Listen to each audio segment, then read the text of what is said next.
चलो previous lectures में हम लोग क्या देख रहे थे, ऑस्मोटिक प्रेशर। तो ऑस्मोटिक प्रेशर क्या होता है, ऑस्मोसिस क्या होता है, रिवर्स ऑस्मोसिस क्या होता है, ये सारा कुछ हम लोग डिफ्यूजन वगैरह सारा कुछ हम लोग कहानी देख चुके थे। अब थोड़ा थोड़ा ऑस्मोटिक प्रेशर के आधार पर भी हम लोग को क्या है, सॉल्यूशन का कैटेगराइज किया गया है, जिसमें से सबसे पहले देखते हैं आइसोटोनिक सॉल्यूशन। आइसोटोनिक सॉल्यूशन क्या होगा, फिर हाइपोटोनिक क्या होगा, फिर हाइपरटोनिक क्या होगा। तीन तरह का यहाँ पे सॉल्यूशन हम लोग देखेंगे। जैसे मान के चलो दो को सॉल्यूशन ले लिए, ठीक है, सॉल्यूशन ए और सॉल्यूशन बी ले लिए। अगर यदि सॉल्यूशन दोनों का ऑस्मोटिक प्रेशर क्या हो जाए, सेम हो जाए, तो वैसे कंडीशन में बोलेंगे कि दोनों सॉल्यूशन आपस में क्या है, हम लोग का आइसोटोनिक सॉल्यूशन है। अगर मान के चलो ए और बी है, क्या है तुम्हारे पास, ए और बी है। अगर मान के चलो एक का ज़्यादा हो जाएगा, मान के चलो इसका ज़्यादा हो गया तो इसका कम हो जाएगा, तो कम वाला को क्या बोलेंगे, ज़्यादा वाला को क्या बोलेंगे, समझ में आ गया। इसमें भी किसका चलेगा, ऑस्मोटिक प्रेशर का कहानी चलेगा। अभी क्या है कि ए है और बी है, क्या है, ए और बी। ए सॉल्यूशन और बी सॉल्यूशन दोनों का ऑस्मोटिक प्रेशर है, तो दोनों का अगर इक्वल हो जाता है तो उस कंडीशन पे इस दोनों सॉल्यूशन को क्या बोलते हैं, आइसोटोनिक सॉल्यूशन बोलते हैं। उसके बाद दोनों में एक और एग्जांपल लेंगे जिसमें हम लोग को दोनों का ऑस्मोटिक प्रेशर अलग अलग होगा, और अलग अलग होगा तो एक को क्या बोलेंगे और दूसरा को क्या बोलेंगे, तो उसको हम लोग देखेंगे। फिलहाल अभी सबसे पहले हम लोग देखते हैं किसको, आइसोटोनिक सॉल्यूशन को। तो आइसोटोनिक सॉल्यूशन का डिफिनेशन तो खुद लिख सकते हो, क्या कहता है कि वैसा सॉल्यूशन जिसमें ऑस्मोटिक प्रेशर क्या हो जाए, सेम हो जाए। तो वही लिखा गया कि the solution having the same osmotic pressure, वैसा सॉल्यूशन जिसके पास क्या हो, सेम ऑस्मोटिक प्रेशर हो एट अ गिवन टेम्परेचर। वहाँ पे कंडीशन जो भी दे देगा, जैसे कि ऐसा नहीं कि सॉल्यूशन ए और सॉल्यूशन बी में अलग अलग टेम्परेचर होगा, ऐसा नहीं होगा। जो भी कंडीशन होगा दोनों जगह सेम ही होगा। अगर 25 डिग्री सेल्सियस बोल रहा है तो दोनों का 25 डिग्री सेल्सियस ही होगा। तो उस टेम्परेचर पे वहाँ पे तुम्हारा क्या रहेगा, अगर दोनों सॉल्यूशन का ऑस्मोटिक प्रेशर सेम हो तो वैसे सॉल्यूशन क्या कहलाते हैं, आइसोटोनिक सॉल्यूशन कहलाते हैं। क्लियर है यहाँ तक। अब यहाँ पर जैसे कि मान लेते हैं, let us consider two solution A and B. हम लोग मान लेते हैं कि ए और बी तो क्या है, हमारा दो सॉल्यूशन है, फॉर विच, जिसके लिए हम लोग लिख सकते हैं, वी कैन राइट, क्या लिख सकते हैं, जैसे सॉल्यूशन ए के लिए ऑस्मोटिक प्रेशर को हम लोग पाई से दिखाते थे। अगर ए सॉल्यूशन के लिए तो उस प्रेशर को हम लोग दिखाएंगे ए से, लिखेंगे पाई A is equal to concentration, भी तो ए का बात कर रहे हैं, फिर आर तो कांस्टेंट है, दोनों का वैल्यू तो सेम ही रहता है, और टेम्परेचर क्या हो जाएगा, टी ए हो जाएगा। क्लियर है। उसी तरह से पाई बी बराबर क्या हो जाएगा, C B R T B हो जाएगा। क्लियर है। चूंकि हम लोग जान रहे हैं अगर यदि हम लोग ए और बी दोनों का ऐसा सॉल्यूशन हो जाए, आइसोटोनिक सॉल्यूशन हो जाए, तो हम लोग अभी पढ़ के आए कि आइसोटोनिक सॉल्यूशन में क्या होता है, ऑस्मोटिक प्रेशर हम लोग को सेम हो जाता है और साथ ही साथ टेम्परेचर भी क्या होता है, सेम होता है। तो यहाँ पे हम लोग बोल सकते हैं कि जो पाई मतलब पाई ए और पाई बी दोनों आपस में क्या हो जाएगा, इक्वल हो जाएगा। फिर टेम्परेचर ए और टेम्परेचर बी ये भी तो दोनों इक्वल हो जाएगा। इसका कहने का मतलब कि अगर हम लोग पाई ए और पाई बी दोनों इक्वल हो गया, क्या हो गया, पाई ए और पाई बी इक्वल हो गया, तो वही चीज़ हम लोग कर रहे हैं कि pi A is equal to pi B. तो पाई ए बराबर क्या था हम लोग को, सी ए आर टी ए था, और सी बी मतलब पाई बी मतलब क्या था हम लोग को, C B R T B था। अभी चूंकि जान गए कि सी ए और सी बी भी इक्वल है और टी ए और टी बी भी इक्वल है, तो टी बी से टी ए कट जाएगा, अरे होगा कि नहीं। तो यहाँ से क्या हो जाएगा तुम्हारा, टी बी से टी ए कट जाएगा, क्यों, क्योंकि दोनों कंसंट्रेशन हम लोग को क्या है, मतलब टेम्परेचर क्या है, सेम है। फिर उसी तरह से सी बी और सी ए भी कट जाएगा, क्यों, क्योंकि कंसंट्रेशन भी हम लोग को क्या हो जाएगा, और सॉरी क्या क्या कटेगा हम लोग को, आर आर कटेगा। ठीक है, यहाँ से क्या कटेगा हम लोग को, आर आर, तो बचेगा क्या चीज़, सी ए और सी बी। तो यहाँ से पता चला कि अगर हम लोग ऑस्मोटिक प्रेशर आपस में सेम होते हैं तो उसका मतलब इन लोग का कंसंट्रेशन भी आपस में क्या होंगे, सेम होंगे। तो अगर जब जब केस होगा हम लोग का आइसोटोनिक सॉल्यूशन का, तो वहाँ पे हम लोग को पता है टेम्परेचर भी सेम, आर का भी सेम, पाई भी सेम, तो इसका मतलब वहाँ पे कंसंट्रेशन भी क्या होंगे, सेम होंगे। तो वही यहाँ पे लिखा है 10 the isotonic solution have the same molar concentration. तो आइसोटोनिक सॉल्यूशन के पास क्या होता है, हम लोग को सेम मोलर कंसंट्रेशन हम लोग को देखने को मिलता है, जैसे कि हम लोग C A is equal to C B हो जाएगा। If two isotonic solution are separated from one another by SPM, अगर यदि हम लोग दोनों सॉल्यूशन को, आइसोटोनिक सॉल्यूशन क्या कर ले लिए हम लोग, ए और बी ले लिए, अगर दोनों सॉल्यूशन को हम लोग रखते हैं कंटेनर में और उसको सेपरेट करते हैं एक सेमी परमेबल मेम्ब्रेन से, जैसे हम लोग ऑस्मोसिस कर रहे थे ना, उसी तरह से हम लोग क्या किए कि जैसे यहाँ पे दो को कंटेनर ले लिए और यहाँ पे बीच में क्या लगा दिए, एसपीएम लगा दिए। इधर भी हम लोग ए को रख दिए और इधर हम क्या रख दिए, बी को रख दिए। क्लियर है यहाँ तक। अगर ए और बी को इस तरह से हम लोग सेपरेट कर दिए हैं सेमी परमेबल मेम्ब्रेन के थ्रू, तो अब वहाँ पे क्या होगा, तुम लोग खुदे बोलो कि यहाँ पे फ्लो किधर से किधर होगा, ए से बी की तरफ कि बी के ए के तरफ।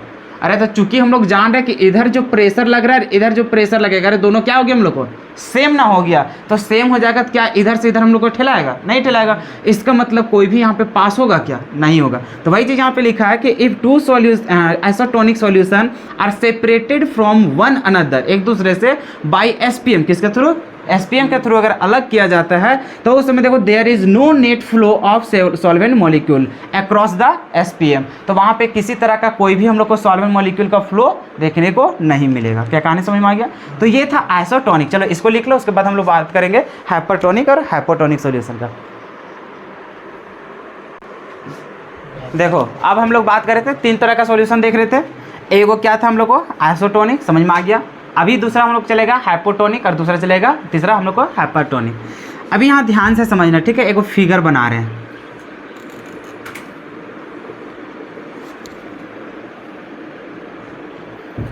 अभी मान के चलो यहाँ पे हम एसपीएम भी डाल देते हैं। क्या चीज डाल देते हैं, एसपीएम।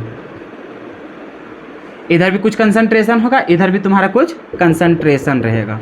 मान के चलो इधर भी तुम्हारा क्या है, सॉल्यूशन है, इधर भी तुम्हारा क्या है, सॉल्यूशन है। क्लियर है यहाँ तक। अब यहाँ पर देखो इसका तो कुछ ना कुछ तो ऑस्मोटिक प्रेशर होगा। इसको मान लेते हैं पाई ए, क्या मान लेते हैं, पाई ए। इसका मान लेते हैं हम लोग क्या चीज़, पाई बी मान लेते हैं। अब कंडीशन तुम्हें दे देते हैं कि अगर यदि मान के चलो pi A is greater than pi B, क्या चीज़ मान लेते हैं कि जो पाई ए है वो क्या हम लोग को बड़ा है, किससे, हम लोग को पाई बी से। मतलब प्रेशर किधर ज़्यादा है, ए की तरफ ज़्यादा प्रेशर है। तुम क्या बता सकते हो किधर से किधर भी सॉल्वेंट मॉलिक्यूल का पास होना चाहिए, इधर से इधर कि इधर से इधर, इधर से इधर जाना चाहिए। क्यों, क्योंकि इधर प्रेशर क्या लग रहा है, ज़्यादा। अगर प्रेशर ज़्यादा लगेगा तो यहाँ पे मजबूरन इसको इधर से जाना पड़ेगा। तो इसका मतलब सॉल्वेंट का मॉलिक्यूल जो पास होगा वो किधर होगा, हम लोग को इधर से इधर हम लोग को सॉल्वेंट मॉलिक्यूल पास होगा।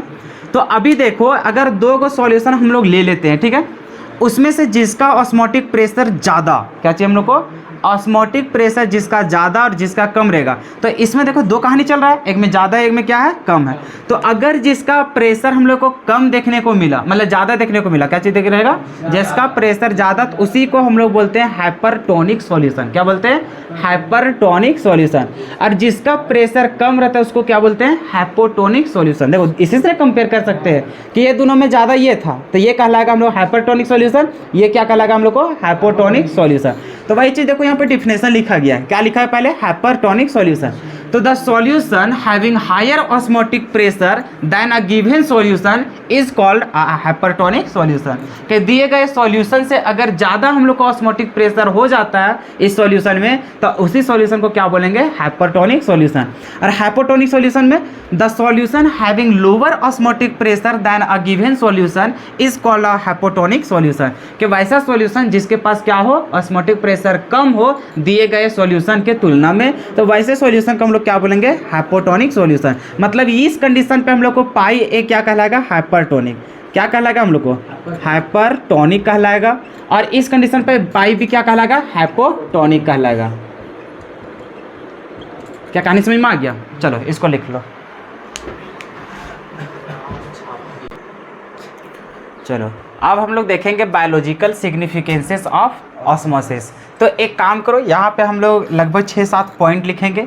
तो एक एक करके तुम लोग क्या करो, पहले लिख लो, ठीक है। उसके बाद एक एक करके सारा चीज़ का एग्जाम्पल दे करके समझाएंगे ताकि तुम लोग अच्छा तरीके से इसको फील कर सको। तो यहाँ पे लिखा हुआ इतना अभी 4 पॉइंट लिखो, उसके बाद मिटाने के बाद फिर लिखाएंगे, उसके बाद एक एक करके सभी चीज़ों को समझाएंगे। चलो लिख लो पहले। देखो अब इधर इस पॉइंट को फिर से लिख लेना, कितना 4 तक तो लिखा दिए थे, अभी 5 से लेकर के 7 तक इसको भी लिख लो। उसके बाद इसको भी मिटा देंगे, उसके बाद एक एक करके क्या करेंगे, सभी का एक्सप्लेनेशन देंगे। तुम लोग दिनचर्या में क्या करता है, सभी चीज़ के बारे में देख चुका है, बस उसको फील करना है, ठीक है। चलो ठीक है, स्क्रीनशॉट ले लेना या फिर इसको किसी तरह से तुम लोग लिख लेना।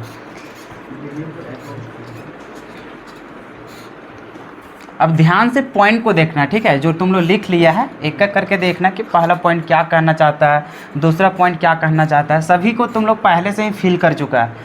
अब जैसे कि देखो पहला पॉइंट में तुम्हारा क्या बोल रहा था कि the absorption of water by plants from soil through the roots and its movement of different parts of plants is due to osmosis. देखो कहने का मतलब है खेती उती करने के लिए तो कभी ना कभी तो गया ही होगा, ठीक है। जैसे मान के चलो तुम्हारा यहाँ पे पेड़ है, ठीक है, ठीक है, क्या है तुम्हारा पेड़ है। अब यहाँ पर तुम्हारा क्या है, अरे जड़ है, ठीक है। अब यहाँ पर तुम्हारा मिट्टी वगैरह सारा कुछ है यहाँ पे। अब देखो होता क्या है, सो पानी के मतलब कि पेड़ के अंदर भी तुम्हारा क्या रहता है, अरे कुछ ना कुछ तो लिक्विड टाइप से रहता है ना उसके अंदर भी, तो वहाँ पर तुम्हारा क्या रहता है, उसके पास भी कुछ कंसंट्रेशन है। क्या रहता है वहाँ पे, कंसंट्रेशन। उसी तरह से तुम्हारा ज़मीन में भी क्या रहता है, कंसंट्रेशन करते हैं। क्या रहता है यहाँ पर, कंसंट्रेशन। जैसे तुम लोग देखता है कि पानी वगैरह डालता है, क्या करता है, पानी वगैरह वहाँ पे डालता है, तो डालने के बाद वहाँ पे कंसंट्रेशन तुम्हारा क्या रहता है, लो रहता है। क्या रहता है, लो। अगर कंसंट्रेशन वहाँ पे लो रहता है और तुम्हारे पेड़ के अंदर जो कंसंट्रेशन रहता है वो क्या रहता है, हाई रहता है। और पेड़ के छाल में भी क्या लगा रहता है, ऑस्मोसिस रहता है। क्या रहता है, ऑस्मोसिस। तो कंसंट्रेशन पेड़ के अंदर कम रहने की वजह, मतलब ज़्यादा होने की वजह से, और बाहर क्या रहता है, कम रहता है। तो इसी चलते ऑस्मोसिस के थ्रू ही क्या होता है, पानी नीचे से जाता है और पूरा जितना भी उसका पार्ट्स होता है उस प्लांट्स का, वो सभी क्षेत्र में क्या चल जाता है, पानी पहुँच जाता है। कहाँ समझ में आ रहा है। अच्छा, एक समय एक चीज़ भी देखा होगा कि अचानक से ही कुछ सब कुछ ठीक था, लेकिन अचानक तुम लोग देखता है कि जो पौधा रहता है, पौधा तुरंत मुरझा जाता है। देखा है, पौधा क्या होता है, मुरझा जाता है। पौधा मुरझा जाता है, या तो फिर ऐसा भी कभी देखा होगा कि जैसे हम लोग इसको क्या दे रहे हैं, पानी तो डाल रहे हैं इसमें, क्या कर रहे हैं हम लोग, पानी तो डाल रहे हैं। अब उस समय हम लोग यूरिया, डीएपी वगैरह कुछ सल्फेट वगैरह का यूज करते हैं। होता क्या है, कभी कभी तुम सल्फेट भी ज़्यादा यूज कर दो, क्या कर दो, सल्फेट वगैरह थोड़ा ज़्यादा यूज करो, तो देखता है ऑटोमेटिक तुम्हारा पेड़ क्या हो जाता है, मर जाता है। क्या हो जाता है, मर जाता है। अच्छा, इसके पीछे रीज़न क्या है, क्या वजह होता होगा कि इसका क्या होता है, मुरझा जाता है, मर जाता है। तो इसके पीछे रीज़न क्या है, तो रीज़न ये है कि देखो यहाँ पे पानी वगैरह था, तुम तो डाला था, उस समय तुम यहाँ पे क्या किया, सल्फेट वगैरह भी यूज कर रहा था, मतलब तुम वहाँ पे यूरिया वगैरह सारा कुछ डाल रहा था। तो जैसे यूरिया वगैरह डाला, तो यहाँ पर जो तुम्हारा कंसंट्रेशन है वो क्या हो जाता है, हाई हो जाता है। क्या हो जाता है, हाई हो जाता है। किसके अनुसार, जो पेड़ के अंदर जो तुम्हारा कंसंट्रेशन है, जो उसके अंदर लिक्विड है, उसके तुलना में क्या होता है, बाहर का कंसंट्रेशन हाई हो जाता है। भैया छाल है, उसके पास क्या है, छाल है, उसमें तुम्हारा क्या लगा हुआ है, ऑस्मोसिस लगा हुआ है। क्या लगा हुआ है, अरे एसपीएम जैसा उसमें भी तो एक मेम्ब्रेन कर रहा है, तो वहाँ पे होता है क्या है, ऑस्मोसिस होता है। क्या होता है, ऑस्मोसिस। तो एक थोड़ा सा पहले देखा था कि बाहर से अंदर जा रहा था, लेकिन अभी देखो बाहर का कंसंट्रेशन तुम्हारा क्या हो गया, हाई, और अंदर का क्या हो गया, लो। तो अभी जो पानी रहता है वो अंदर से कहाँ निकल जाता है, बाहर निकल जाता है। तो जितना तुम्हारा इस पौधा के अंदर जो लिक्विड था, जितना भी वहाँ पे कंसंट्रेशन वगैरह था, तो वहाँ से पानी वगैरह क्या करता है, बाहर निकल जाता है। अब बिना पानी का ये जिंदा रह सकता है, बताओ, नहीं रह सकता है। इसी वजह से तुम्हारा पेड़ पौधा क्या हो जाता है, मर जाता है।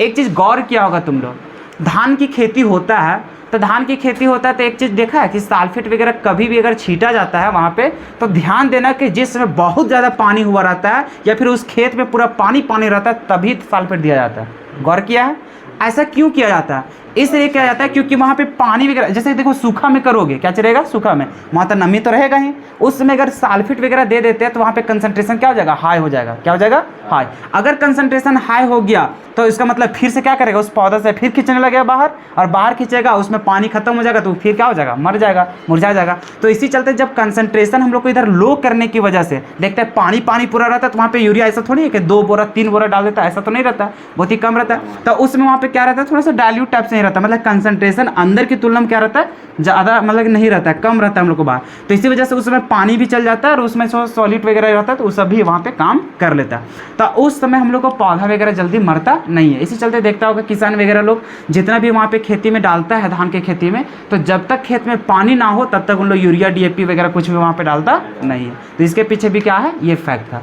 क्या पहला पॉइंट समझ में आ गया ना। देखो वो सब पूछेगा ना, बस यहाँ पे बायोलॉजिकल ये सब है कि कहाँ क्या यूज होता है, ये सब के खाली हम लोग टर्म्स के जानेंगे। फिर देखो सेकेंड में क्या है, a raw mango placed in concentrated salt solution loses water via osmosis and sieved into pickles। यहाँ पर देखो तुम लोग आम के बारे में, अभी जैसे गर्मी के दिन है तभी इसको फील कर पाओगे। कभी अचार बनते हुए देखा है, अचार तो बनते हुए देखा होगा। अब देखो अभी तुम लोग फील करेगा, वहाँ पर भी ऑस्मोसिस का कहानी होता है। अच्छा, अचार कैसे बनता है, सबसे पहले आम वगैरह को फाड़ता है, ठीक है। अब उसको तुम लोग ध्यान से देखता होगा, अचार बनाने का 2 प्रोसेस होता है। पहला प्रोसेस में तुम लोग क्या देखता है कि सबसे पहले आम को ले लिया जाता है। आम को यहाँ पे जो भी तुम्हारा बर्तन वगैरह है, जो भी रहता है, जैसे डब्बा वगैरह कुछ भी रहता है, उसमें डाल देता है आम को, और उसमें मसाला वगैरह थोड़ा सा डाल देता है, या फिर बोलो तो नमक सिर्फ बुरक देता है। क्या चीज़ रखता है? नमक बुरक देता है। अब वहाँ पे देखो मॉइस्चर होने की वजह से वहाँ पे थोड़ा नमी हो जाता है, वहाँ पे बाहर क्या होता है? नमी। अब तुम क्या कर रहे हो? पानी वगैरह मतलब कुछ डालता है क्या? कुछ नहीं, बस खाली नमक तुम डालते हो।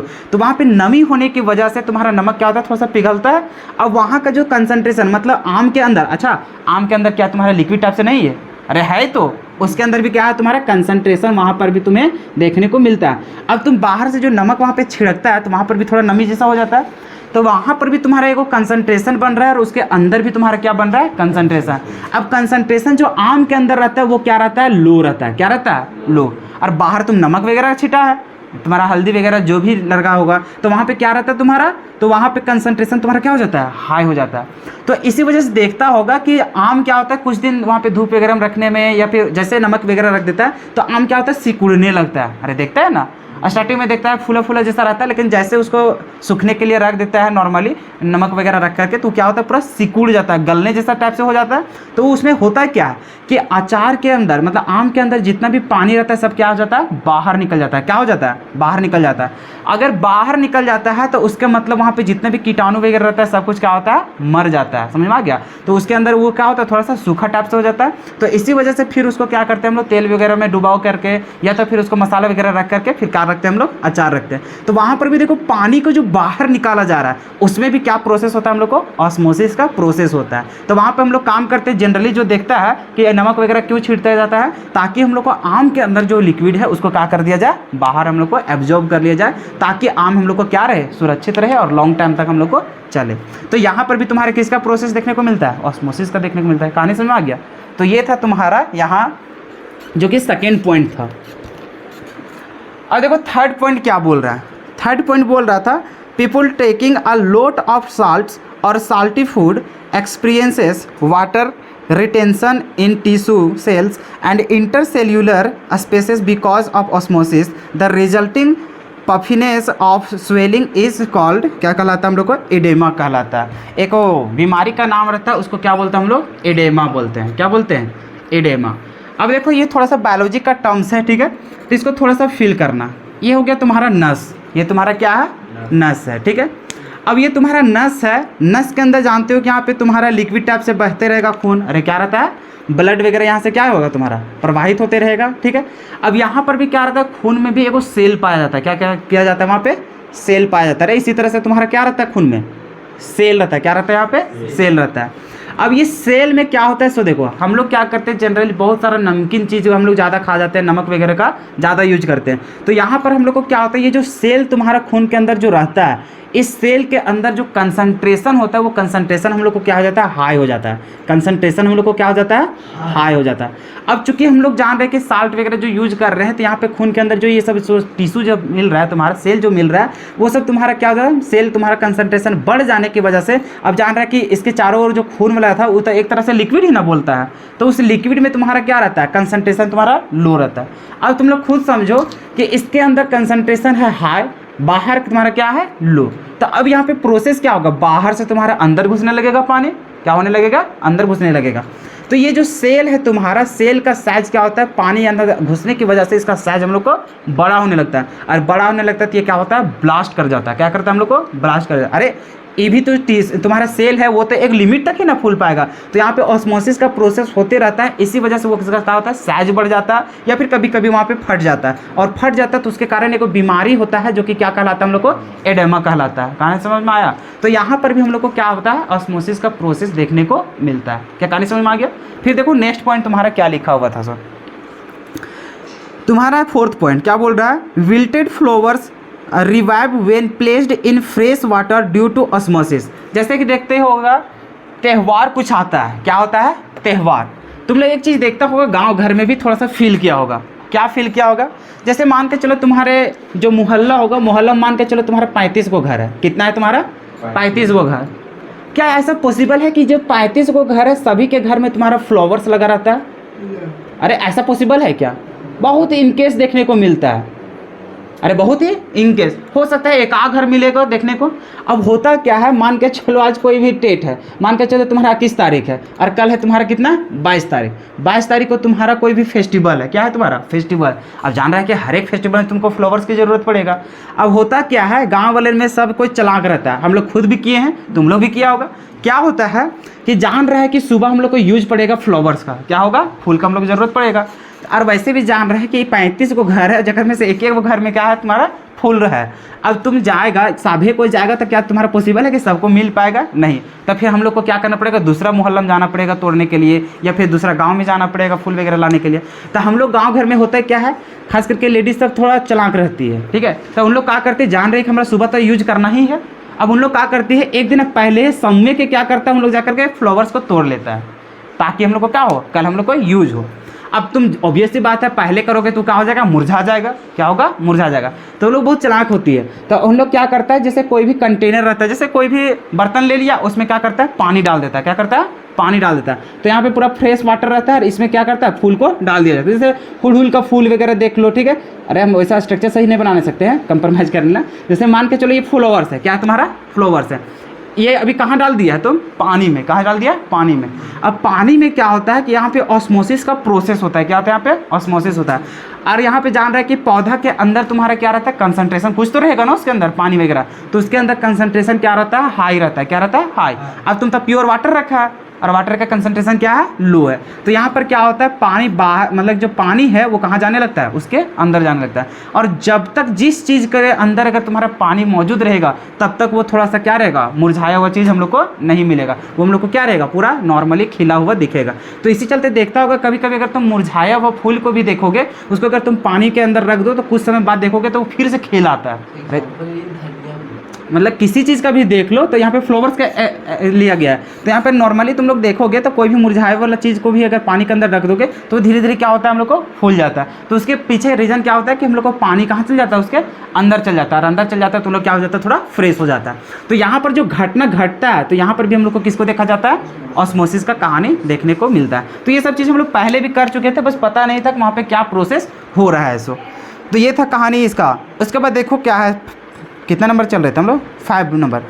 इसमें है carrots which have become limp because of water loss into the atmosphere can be placed into water which makes them firm again, water will move into them through osmosis. देखो इसमें देखो लिया है कैरोट्स वगैरह लेकर के, या फिर हम लोग कोई नॉर्मली कोई भी हम लोग कोई भी क्या करो, वेजिटेबल्स का एग्जाम्पल ले लो।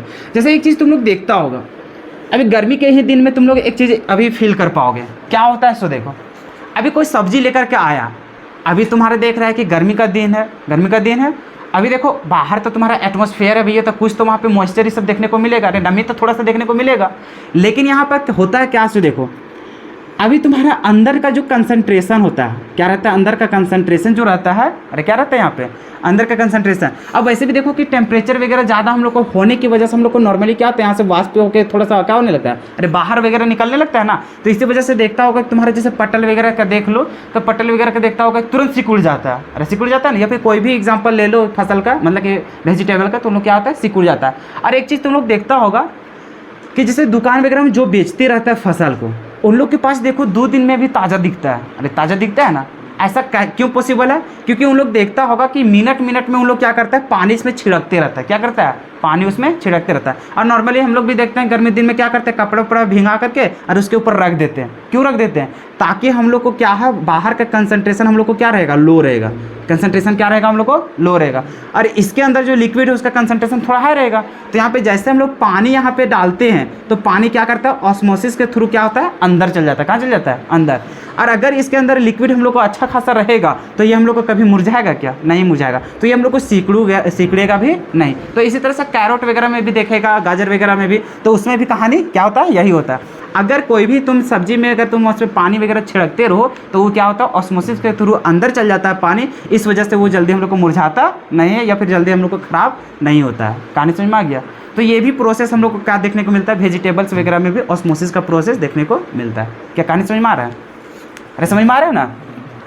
उसके बाद देखो फिर से हम लोग नेक्स्ट पॉइंट में क्या बोल रहा था, क्या है नेक्स्ट पॉइंट में, the preservation of meat by, देखो इसमें भी क्या है, सो इसको पढ़ लेना। तुम्हारा जो 6 पॉइंट में बोल रहा है, जैसे जो इसमें देखोगे तुम लोग कोई भी फेस्टिवल में, बड़ा बड़ा फेस्टिवल की बात करते हैं, ठीक है। जैसे मान के चलो, जैसे कि तुम होली ले लो, क्या चीज़ ले लो, होली ले लो, या तो फिर तुम दे लो दुर्गा पूजा, क्या चीज़ ले लो, दुर्गा पूजा। नॉर्मली देखता है गांव घर में अगर देखोगे तो वहाँ पर हम लोग को क्या होता है, ये दोनों फेस्टिवल में देखोगे तो बहुत बड़ा बड़ा हम लोग को जैसे बकरा वगैरह कट जाता है, या फिर मान के चलो मीट वगैरह कुछ भी हम लोग को रहता है, जैसे मान के चलो यहाँ पे बकरा ही कटता है, ठीक है। तो उस समय देखता है कि लगभग घर में क्या होता है, बकरा वगैरह कट ही जाता है। तो उस समय हम लोग देखते हैं कि बहुत ज़्यादा मीट हो जाता है, क्या हो जाता है हम लोग को, ज़्यादा मीट हो जाता है। तो पॉसिबल है क्या एक दिन में ख़त्म करना, नहीं पॉसिबल होता है। तो जनरली हम लोग ये भी देखते हैं कि लो मिडिल क्लास फैमिली में देखोगे तो सभी के घर में फ्रिज तो अवेलेबल रहता नहीं है। अगर तुम फ्रिज में रखोगे तो मीट को तो एक सप्ताह बाद भी यूज कर सकते हो, क्योंकि इसमें हम लोग हो गए हैं। और नॉर्मली अगर 1 से 2 दिन रख देंगे तो हम लोग को क्या होता है, सड़ने लगता है, उसमें क्या होगा, कीटाणु वगैरह जीवाणु वगैरह क्या होगा वहाँ पे उत्पन्न होने लगता है, तो वो तो हम लोग को ख़राब नहीं करेगा। तो उससे हम लोग को बचना है। तो बचने के लिए देखता होगा घर तरफ देखो थोड़ा सा कितना दिमाग लगाता है लोग से। उन लोग भले पढ़ा हुआ नहीं रहता, पढ़ा लिखा, लेकिन फिर भी देखो उन लोग अप्लाई कितना अच्छा करता है। उन लोग नॉर्मली क्या करता है, जो मीट बच जाता है, क्या रहता है, मीट जो बच जाता है उसमें देखता होगा नमक हल्दी ये सब मिक्स कर देता है। गौर किया है, जो मीट बच जाता है ताकि हम लोग को अगला दिन काम करे, तो उसमें देखता होगा कुछ नहीं, जो बच गया फ्रिज फिर अरे वो तो तलने का तो अलग बात हो गया, ठीक है। लेकिन इतना नॉर्मली तुम लोग देखता होगा जो कच्चा वाला है उसमें तुम लोग देखता होगा, हाँ तो अगर तलता भी है तब भी तुम देखो उसको फिर से नमक वगैरह लगा देता है। ऐसा क्यों रहता है, इसको देखो, नमक वगैरह इसीलिए छिड़क देता है ताकि देखो मीट के अंदर तुम्हारा क्या है, अरे लिक्विड है रे, अंदर क्या है तुम्हारा, लिक्विड है। अब लिक्विड है भैया और मांस है, तो उसके बीच में तुम्हारा क्या होगा, बहुत सारा जीवाणु वगैरह क्या होगा, बैक्टीरिया वगैरह सब उत्पन्न होना स्टार्ट कर देगा, ठीक है। वैसे भी देखता है आदमी वगैरह मर जाता है, तुरंत सड़ने लग जाता है, ये सब क्या होता है, वही तो कारण होता है। अब यहाँ पर देखो होता क्या है, सो अब मीट के में इस तरह से होता है। अब बाहर से क्या करता है, नमक तुम छिड़क रहा है, क्या कर रहा है, नमक छिड़क रहा है। और वैसे भी समझ रहा है एटमॉस्फेयर है तो यहाँ पे फिर से नमी होने लगेगा। इसका मतलब बाहर का जो कंसंट्रेशन वो क्या हो जाता है, हाई हो जाता है, क्या हो जाता है, हाई हो जाता है। और मीट के अंदर तुम्हारा कंसंट्रेशन क्या हो जाता है, लो हो जाता है। अब लो है तो पानी जितना भी रहता है तुम्हारा मांस के अंदर, मीट के अंदर, वो क्या होता है तुम्हारा बाहर निकल जाता है, क्या हो जाता है, बाहर। अब ये बाहर निकल जाता है तो इसके अंदर कुछ पानी रहा, कुछ नहीं। तो यहाँ से क्या होता है, जब हम लोग को पानी बाहर हो जाता है मीट के बाद, तो यहाँ पे किसी तरह का कोई जीवाणु वगैरह उत्पन्न होने के, हम लोग को बैक्टीरिया वगैरह फैलने का हम लोग को चांस नहीं रहता है। इसी वजह से हाँ यही चीज़ है कि बैक्टीरिया मरा हुआ रहेगा, क्या रहेगा, हम लोग को बैक्टीरिया वगैरह सारा कुछ हम लोग को मरा हुआ रहेगा। तो थोड़ी हम लोग को, अरे मरा हुआ चीज़ थोड़ी हम लोग को शरीर में कुछ नुकसान करेगा, कुछ करेगा नहीं। तो यहाँ पर तो इस तरह से हम लोग को क्या करते हैं, इसमें मीट वगैरह को सुरक्षित रखने के लिए भी हम लोग को किसका ज़रूरत पड़ता है, ऑस्मोसिस का ज़रूरत पड़ता है। तो हम लोग इसका, अरे चीनी करेगा तो क्या हो जाएगा, मीठा हो जाएगा ना। अरे तो डाल सकते हो, समझ में आ रहा है ना, मीठा वगैरह करने के मतलब कुछ भी करना है हम लोग को, बाहर का कंसंट्रेशन क्या करना है, हम लोग को बढ़ा देना है। क्या करना है, हम लोग को बढ़ा देना है। अगर बाहर का कंसंट्रेशन तुम बढ़ा दिया तो उसमें क्या होने लगेगा, ऑस्मोसिस होगा, तो अंदर से क्या होने लगेगा, बाहर हम लोग को लिक्विड निकलने लगेगा। और बाहर निकल गया मतलब वहाँ पे क्या होगा, सुरक्षित हम लोग को रख सकते हैं, 1 से 2 दिनों तक हम लोग यूज कर सकते हैं उसको। तो ये चीज़ हम लोग गाँव घर में भी देख चुके थे पहले से। उसी तरह से लास्ट पॉइंट में लिखा है कि अगर हम लोग को बॉडी, हम लोग को डेड बॉडी रहता है तो उसमें देखता है कि ऑस्मोसिस के थ्रू ही उसमें क्या होता है, हम लोग को उसमें पानी वगैरह हम लोग को फूल जाता है। बॉडी जो मरा हुआ जो बॉडी रहता है, डेड बॉडी रहता है, उसमें देखता होगा कि पानी के अंदर अगर रहता है तो क्या होता है, बॉडी फूलने लगता है। उसके पीछे रीज़न क्या होता है, जैसे मान के चलो तालाब वगैरह में डूब गया आदमी, ठीक है, अब मर गया। अब मर गया तो वहाँ पर क्या होता है, स्टार्टिंग में ही देखोगे तो पूरा फूल नहीं जाता, वो क्या होता है धीरे धीरे, जैसे शरीर में देखोगे तो शरीर में भी छिद्र रहता है, क्या रहता है, छिद्र रहता है। और वहाँ पर भी तुम्हारा क्या रहता है, मेम्ब्रेन लगा रहता है, क्या रहता है, मेम्ब्रेन लगा रहता है। अब मेम्ब्रेन के थ्रू तो वहाँ पर भी तुम्हारा क्या होने लगता है, ऑस्मोसिस का कहानी होने लगता है। क्या होने लगता है, ऑस्मोसिस का कहानी होने लगता है। अब जान रहा है कि अरे बॉडी के अंदर तो बहुत सारा मटेरियल है ना, तो यहाँ पर तुम्हारा जैसे खून वगैरह ही देखो, क्या तुम्हारा डाइल्यूट है का, उतना तो नहीं है, अरे कुछ ना कुछ तो कंसंट्रेटेड है ना। अब बाहर का तुम्हारा क्या है, सिर्फ पानी है, बाहर का है तुम्हारा पानी, तो बाहर का कंसंट्रेशन क्या है, लो। और लेकिन तुम्हारा जो बॉडी है वो बॉडी के अंदर हम लोग को कंसंट्रेशन क्या रहता है, हाई रहता है। जब मर जाता है आदमी तो वहाँ पर क्या होता है, उसी तरह से मेम्ब्रेन के थ्रू होते हुए तो वहाँ पर क्या होता है, जो बाहर जो पानी रहता है वो कहाँ घुसने लगता है, तुम्हारा बॉडी के अंदर। तो इसी चलते वहाँ पर भी हम लोग को ऑस्मोसिस का कहानी देखने को मिलता है। इसी वजह से देखता है डेड बॉडी क्या होता है, फूलने लग जाता है और बोलता है लोग कि पानी ऐसे घुसने लग गया, तो वो कहाँ से घुसता है, तो वहाँ पर भी हम लोग को किसका प्रोसेस देखते हैं, ऑस्मोसिस का कहानी वहाँ पर देखते हैं। तो ये था तुम्हारा बायोलॉजिकल तो ये सब हम लोग कहाँ कहाँ सिग्निफिकेंसेस जितना भी था वो सारा कुछ हम लोग देख चुके हैं। ये सब हम लोग को पूछता नहीं है, ये सब हम लोग को क्या करना है, सिर्फ जानकारी के लिए यहाँ पे पता करना था कि आखिर ये जो हम लोग पढ़ते हैं वो कहाँ पढ़ते हैं और इसका यूज आखिर हम लोग को कहाँ कहाँ होता है। तो ये था तुम्हारा ऑस्मोटिक प्रेशर का पूरा कहानी। तो अभी तक जितना भी हम लोग को क्वालिटेटिव प्रॉपर्टी था, क्या था अभी तक जितने भी हम लोग को क्वालिटेटिव प्रॉपर्टी थे वो सारे हम लोग कंप्लीट कर चुके हैं। फर्स्ट में क्या था तुम्हारा relative lowering of vapour pressure, दूसरा में था एलिवेशन इन बॉइलिंग पॉइंट, तीसरा में था डिप्रेशन इन फ्रीजिंग पॉइंट, चौथा में था तुम्हारा ऑस्मोटिक प्रेशर। क्या था, ऑस्मोटिक प्रेशर। तो चारों हम लोग यहाँ तक पढ़ चुके हैं। क्या कर लिया हम लोग, चारों का चारों यहाँ पे हम लोग पढ़ लिए। अब हम लोग क्या हुआ कि जैसे इसी के माध्यम से हम लोग कैलकुलेट करते गए, कोई भी वैल्यू हम लोग निकालते गए। तो वहाँ पर हुआ क्या, कभी कभी जैसे क्वालिटेटिव प्रॉपर्टी जितना भी निकाला, चारों में निकाला, तो यहाँ पर होता क्या है, जैसे हम लोग जितना भी निकाल रहा था थियोरेटिकली निकाल रहा था। क्या चीज़ निकाल रहा था हम लोग, थियोरेटिकल निकाल रहा था। और इसको फिर किससे मेजरमेंट किया गया, एक्सपेरिमेंटली। ठीक है, एक्सपेरिमेंट के द्वारा निकाला गया और हम लोग क्या चीज़ निकाल रहे थे, थ्योरी के फॉर्मूला वगैरह जो यहाँ पे निकाला गया था उसके अनुसार। तो देखा क्या गया, 95%, कितना देखा गया, 95% केस में क्या हुआ कि ये दोनों हम लोग को क्या हो गया, गलत हो गया। जैसे हम लोग कहना क्या चाह रहे थे, जो हम लोग क्वालिटेटिव प्रॉपर्टी निकाल रहे थे उसका वैल्यू और जो एक्सपेरिमेंटल वैल्यू था, हम लोग तक बोलते कि दोनों का सेम हो जाता, अरे वही नहीं बोल रहे थे। लेकिन 95% केस में देखा गया कि ऐसा जो हम लोग बोल रहे थे ये क्या हो गया, गलत हो गया। जो हम लोग निकाल रहे थे थियोरेटिकली और जो एक्सपेरिमेंटली, तो जो थ्योरी वाला जो वैल्यू निकाला था वो ज़रूरी नहीं है कि इसका इक्वल हो जाए, वो हो सकता है 5-6% देखने को मिलता है जो क्या हो जाता है, इक्वल हो जाता है। अब यहाँ पर हुआ क्या, आखिर ऐसा क्या वजह हो गया जिससे हम लोग को दोनों वैल्यू मैच नहीं करने लगा। अब अच्छा बताओ, तुम लोग खुद ही समझो, अगर एगो थ्योरी वाला वैल्यू लेकर के चले और एक एक्सपेरिमेंटल वाला वैल्यू लेकर के चले, अब दोनों में लड़ाई हो गया। जैसे कि हम लोग इधर से सोच रहे थे कि अरे तुम्हारा जो वैल्यू आएगा वही तो मेरा भी आएगा, लेकिन ऐसा देखने को मिला नहीं, देखने को मिला।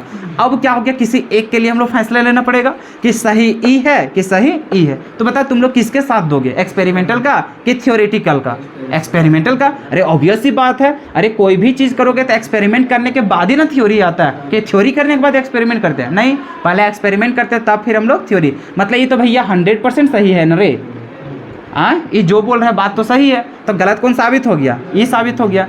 अब हो गया कि इसका थ्योरी क्या हम लोग को पालन होगा क्या, नहीं। अब इसके लिए भैया वैल्यू तो कुछ और बता दे रहा है, ये हम लोग को वैल्यू क्या हो गया, कम हो जा रहा है, तो कभी ज़्यादा हो जा रहा है, इक्वल आ रहा है क्या, नहीं आ रहा है। तो अब हम लोग को बहुत ज़्यादा कन्फ्यूजन होने लगा कि इतना हम लोग मेहनत करके क्वालिटेटिव प्रॉपर्टी पढ़े, वो सारा कुछ हम लोग ड्राइव किए, वहाँ से बहुत सारा कैलकुलेशन किए, तो हम लोग को फिजूल का किए इतना। तो वहाँ पर क्या हुआ, बहुत सारे साइंटिस्ट लगाएं, तो वहाँ पे थोड़ा सा दिमाग लगाएं कि कुछ हम लोग ऐसा कर सकते हैं क्या जिससे हम लोग का एक्सपेरिमेंटल वैल्यू और थियोरेटिकली वैल्यू भी क्या हो जाए, सेम हो जाए। तो वहाँ से एक साइंटिस्ट आया था जिसको बोले थे वार्नशॉप। क्या बोले थे हम लोग, वार्नशॉप। अब इन्होंने हम लोग को क्या किया, एक हम लोग को थ्योरी वगैरह बोले थे, जिसमें से हम लोग को बोला था वार्नशॉप फैक्टर। क्या चीज बोले थे उसको, वार्नशॉप फैक्टर। तो यहाँ से एक टर्म्स यूज हुआ था वार्नशॉप फैक्टर, जिसको हम लोग बोलते हैं आई। क्या बोलते हैं हम लोग, आई। तो ये वार्नशॉप जो थे साइंटिस्ट, तो वहाँ पर क्या हुआ, एक फैक्टर्स दिए थे जिसको हम लोग क्या बोलेंगे, आई। तो यहाँ पर उन्होंने क्या बताया, अब देखो चेंजेस तो इसी में ना करना पड़ेगा कुछ। तो यहाँ पर बोला गया कि जो थ्योरी वाला जो वैल्यू होगा इसमें हम लोग को मल्टीप्लाई अगर कर देंगे आई से, कितना से कर देंगे, आई से। जो भी आई का वैल्यू अगर थ्योरी वाला वैल्यू में इसको मल्टीप्लाई कर देंगे तो वो 100% किससे मैच करने लगेगा, एक्सपेरिमेंटल से करने लगेगा। तो अभी थोड़ा सा राहत हो गया, क्या हो गया, राहत, कि चलो अच्छा कम से कम जितना भी पढ़े थे सब कुछ तो सही ही था, बस खाली एक छोटा सा क्या छूट जा रहा था हम लोग को, आई। कि अगर आई से अगर हम लोग मल्टीप्लाई कर देते तो एक्यूरेट वैल्यू हम लोग को मिलने लग जाएगा। क्या कहानी समझ में आ गया। जैसे कि मोलर मास वगैरह भी जो भी हम लोग निकालते थे क्वालिटेटिव प्रॉपर्टी के थ्रू, तो वहाँ पे एक्यूरेट वैल्यू हम लोग को निकलता नहीं था, वो हम लोग को क्या होता था, कम निकल जाता था, कभी कभी ज़्यादा निकल जाता था। अभी रिलेशन बताएंगे तो क्या होता है कि नहीं होता है। सो फिलहाल इतना तो समझ में आ गया ना कि थियोरेटिकली तरफ हम लोग क्या करेंगे, आई से मल्टीप्लाई करेंगे। तो जितना भी क्वालिटेटिव प्रॉपर्टी पढ़ा है सभी में क्या करना पड़ेगा, आई से मल्टीप्लाई करना पड़ेगा। जैसे कि तुम क्या करोगे, सो देखो, जैसे कि सबसे पहले तुम लोग देखा relative lowering of vapour pressure. इसके लिए क्या फॉर्मूला पढ़ा, इसके लिए फॉर्मूला तुम लोग पढ़ा P naught A minus P A, और नीचे क्या लिखा P naught A is equals to X B पढ़ा था, अरे यही नहीं पढ़ा था। अभी इसमें क्या करना पड़ेगा, इनटू करना पड़ेगा, क्या चीज़ आइस करना पड़ेगा। तो यही तुम्हारा फॉर्मूला क्या हो जाएगा, तुम्हारा कॉलिगेटिव प्रॉपर्टी हो जाएगा तुम्हारा किसका, relative lowering of vapour pressure. इधर कैसे करेगा, अरे इधर से नहीं करेगा। अच्छा ये तो अरे एकरे अनुसार से वैल्यू निकालता था, जो बोलता था कि वही निकल के relative lowering of vapour pressure. अच्छा इस सब हम लोग थ्योरी निकालता था, अरे नहीं ना, एक्सपेरिमेंटल वैल्यू है ना वो चीज़। तो थ्योरी वाला कौन है तुम्हारा, यही ना मोल फ्रैक्शन ना है। तो इसी का ना सिर्फ बोल दिया था कि ये हम लोग को कहलाता है relative lowering of vapour pressure, जिसको हम लोग निकालेंगे थ्योरेटिकली। कैसे निकालेंगे, तो बताया गया था जो मोल फ्रैक्शन का वैल्यू होगा वही तुम्हारा क्या कहलाता है, relative lowering of vapour pressure का वैल्यू होगा। कहानी समझ में आया। तो हम लोग थ्योरेटिकली किसका निकाल रहा था, इसका ना निकाल रहा था। तो इसका वैल्यू हम लोग को क्या करना पड़ेगा, आई से मल्टीप्लाई करना पड़ेगा, तब हम लोग जाकर के एक्यूरेट वैल्यू हो पाएगा। उसी तरह से एलिवेशन इन बॉइलिंग पॉइंट में क्या पढ़ के आया है, delta T B is equals to, यहाँ पे पढ़ के आया के बी, और इंटू में क्या पढ़ा था मोलालिटी। तो इसमें भी क्या करना पड़ेगा, इंटू कर देना पड़ेगा आई से, तब ये भी क्या हो जाएगा हम लोग को एक्यूरेट वैल्यू हो जाएगा। उसी तरह से हम लोग देखो ई वाला पढ़ के आया था डिप्रेशन इन फ्रीजिंग पॉइंट, तो यहाँ पे T F is equals to क्या हो जाएगा के एफ, और इंटू में मोलालिटी। तो यहाँ पर भी क्या करना पड़ेगा, आई से मल्टीप्लाई करना पड़ेगा। तो ये हो जाएगा हम लोग को सही उसका फॉर्मूला। फिर अभी देखा ऑस्मोटिक प्रेशर, तो वहाँ पे पढ़ के आया pi is equals to C R T, तो ये भी गलत है। यहाँ पर भी हम लोग को क्या करना पड़ेगा, आई से मल्टीप्लाई करना पड़ेगा। तो इस तरह से हम लोग को चारों क्या करना पड़ेगा, कॉलिगेटिव प्रॉपर्टी को सुधारना पड़ेगा। अब तुम्हारे मन में आ रहा होगा कि अरे ये आई तो है, तो आई क्या है हम लोग को पता तो चलना चाहिए ना, कि यहाँ पे अगर कोई भी वैल्यू से मल्टीप्लाई करे तो आखिर वो है क्या चीज़। तो उसके लिए हम लोग निकालना स्टार्ट करेंगे। तो क्या होता है वांट्स ऑफ फैक्टर, उसके बारे में हम लोग धीरे धीरे जानेंगे। कहानी समझ में आ गया। अच्छा इस तरह का चेंज हुआ तो हुआ क्यों, ये तो थोड़ा सा होना चाहिए ना कि आखिर क्या वजह था जिसके वजह से हम लोग थ्योरी वाला गलत साबित हो गया और आखिर एक्सपेरिमेंटल वाला के अनुसार फिर देखना। अरे आखिर देखो अभी हम लोग देखे कि इधर थ्योरी वाला है और इधर क्या है तुम्हारा एक्सपेरिमेंटल वाला। हम लोग तो समझ रहे थे कि दोनों क्या है, इक्वल है, लेकिन क्या वजह है जिसके वजह से ये दोनों जो इक्वल हम लोग बोल रहे थे वो इक्वल नहीं था। आखिर कुछ तो वहाँ पे फैक्टर्स होगा ना, तभी तो ये सब कहानी चला है कि इसमें ये मल्टीप्लाई कर दो तो सही हो जाएगा। तो आखिर क्या देखा गया था जिससे ये हम लोग को कहानी गलत हो गया था। अब तुम लोग को देखो धीरे धीरे अब वहाँ तक मकसद में लेकर के चलते हैं कि क्या वजह था जिसके वजह से हम लोग जितना भी कॉलिगेटिव प्रॉपर्टी पढ़ के आया है वो सारा कुछ गलत हो गया था। सबसे पहले अब तुम लोग से सवाल ये है कि कॉलिगेटिव प्रॉपर्टी होता क्या था, किसको बोलते थे कॉलिगेटिव प्रॉपर्टी, बताओ क्या होता था कॉलिगेटिव प्रॉपर्टी। कुछ नहीं, अरे कॉलिगेटिव प्रॉपर्टी था वो आखिर क्या कहलाता था, किसको बोलते थे कॉलिगेटिव प्रॉपर्टी, बोलते थे कॉलिगेटिव प्रॉपर्टी एक डाइल्यूट सॉल्यूशन का मतलब सॉल्यूशन का एक क्या होता था, प्रॉपर्टी होता था जो सिर्फ और सिर्फ डिपेंड करता था नंबर ऑफ सॉल्यूट पार्टिकल्स पे। मतलब यहाँ पे जान गए थे कि जो कॉलिगेटिव प्रॉपर्टी होगा वो डायरेक्टली प्रोपोर्शनल होगा नंबर ऑफ सॉल्यूट पार्टिकल पे। देखो रिवीजन करते रहो, समझ में आ रहा है ना। अब ऐसा नहीं कि पूरा चैप्टर खत्म हो जाए और पते ना चले कि चैप्टर में क्या क्या पढ़ना भी था। सो खाली नाम तो पढ़ते चल जा रहा है, पढ़ते पढ़ते आसान लग रहा है, लेकिन ऐसा ना हो कि वहाँ पे तुम लोग को गड़बड़ हो जाए बाद में। क्या ये समझ में आ गया ना कि कॉलिगेटिव प्रॉपर्टी जो होता था वो डायरेक्टली प्रोपोर्शनल किसका है, नंबर ऑफ सॉल्यूट पार्टिकल पे। कहने का मतलब अगर पार्टिकल्स की संख्या इधर बढ़ेगा तो कॉलिगेटिव प्रॉपर्टी भी क्या होगा, बढ़ेगा। अगर ये घटा तो ये भी क्या होगा, घटेगा। इतना तो समझ में आ गया ना, इतना तो समझ में आ गया ना कि कॉलिगेटिव प्रॉपर्टी हम लोग को क्या होगा, डायरेक्टली प्रोपोर्शनल होता है नंबर ऑफ सॉल्यूट पार्टिकल पे, क्योंकि इसी पे हम लोग को सिर्फ डिपेंड करता था। क्या इसके अलावा किसी पे डिपेंड करता था, नहीं करता था। तो देखो अब इतना समझ में आ गया कि अच्छा कहीं ना कहीं सॉल्यूट पार्टिकल पे भी कुछ खेल हो रहा होगा। तो यहाँ पर देखो होता क्या है, सो जो सॉल्यूट पार्टिकल जो हम लोग सोच रहे थे यहाँ पर क्या होता था, जैसे हम लोग ले करके चलते थे एगो NaCl, क्या चीज लेकर के चल रहे थे, जैसे NaCl को लेकर के चलो, क्या लेकर के चल रहे थे, NaCl को। तो ये देखो NaCl जब भी हम लोग बात करते थे तो इसमें हम लोग कितना लेकर चल रहे थे, ये NaCl कितना हम लोग को है, एक मॉलिक्यूल है, कितना हम लोग को, एक मॉलिक्यूल है। तो एक मॉलिक्यूल है भैया, तो ये क्या होता था, जैसे ही पानी में जाता था, क्या हो जाता था, पानी में हम लोग को जाता था तो ये टूट जाता था, और टूटने के बाद क्या होता था, Na+ और किस पे टूट जाता था, Cl- में। सॉल्यूट पार्टिकल था कितना, एगो, हो कितना गया, दो गो, कितना हो गया 2 गो। तो यहाँ पे हम लोग नंबर ऑफ सॉलिड पार्टिकल्स पे ना डिपेंड कर रहा है, अरे वही बात कर रहे थे। यहाँ पे चाहिए क्या चाहिए, नंबर ऑफ सॉलिड पार्टिकल, कि जितना ज्यादा सॉलिड पार्टिकल्स हम लोग को बढ़ेगा, मतलब नंबर हम लोग को अगर बढ़ गया, इसका मतलब कोलिगेटिव प्रॉपर्टी भी क्या होगा, बढ़ेगा। तो हम लोग यहाँ पर लेके चल रहे थे, अरे NaCl सब लेते थे, पता चलता था एक हम लोग काउंट करते थे, लेकिन होता कितना था, 2 गो होता था। कितना होता था, 2 गो।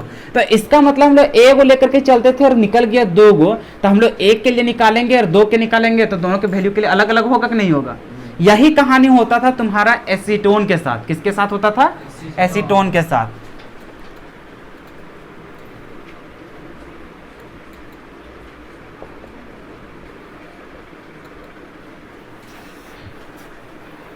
या फिर एसिटिक एसिड ले लो, क्या चीज ले लो यहाँ पे, एसिटिक एसिड ले लो, क्या ले लो यहाँ पे, एसिटिक एसिड। तो देखो एसिटिक एसिड सब जो लेता था, इसमें देखो होता क्या था, जैसे मान के चलो एसिटिक एसिड लेकर के चले, तो यहाँ पर हम लोग लेके चलते थे 2 मॉलिक्यूल, क्या लेके चलते थे, 2 मॉलिक्यूल। जैसे मान के चलो 2 एग्जांपल हम ले लिए, जैसे यहाँ पे देखो CH3COO और यहाँ से OH ऐसे करके। अभी हम लोग अगर यहाँ पे काउंट करेंगे तो कितना काउंट करेंगे, 2 को काउंट कर रहे थे, लेकिन अगर 2 को काउंट कर रहे थे, जैसे ही लोग सॉल्यूशन में मिक्स होता था, क्या करते थे, सॉल्यूशन में मिक्स होता था, तो हम लोग तो अनुमान करके चल रहे थे कितना, 2 पार्टिकल, कितना लेकर के चल रहे थे, 2 पार्टिकल। लेकिन एक्चुअल में जब देखा गया वहां पे सॉल्यूशन पे, तो 2 नहीं, कितना मिला, 1 मिला। कितना मिला हम लोग को, 1 मिला। ऐसा क्यों हुआ, ऐसा इसलिए हुआ क्योंकि ये दोनों आपस में क्या कर लिए, हाइड्रोजन बॉन्ड बना लिए। क्या कर लिए, हाइड्रोजन बॉन्ड। कैसे बनेगा, तो यहाँ पे देखो CH3 C double bond O और यहाँ से OH हो गया, और यहाँ पर लिख देते O, यहाँ पे हो जाएगा तुम्हारा OH, C double bond O और यहाँ पे तुम्हारा CH3। क्या यहाँ पे हाइड्रोजन बॉन्ड बनेगा कि नहीं बनेगा, अरे बनेगा ना रे। अगर इसको थोड़ा सा और अच्छा तरीके से दिखा देते ताकि तुम्हारा पूरा क्लियर हो सके, तो देखो इस तरह से बना देते हैं, CH3C, यहाँ से बना देते हैं डबल O और यहाँ से OH, फिर इसका बना देते हैं कार्बन, यहाँ पे बना देते हैं तुम्हारा O और यहाँ से हाइड्रोजन, यहाँ से डबल बॉन्ड और यहाँ से CH3।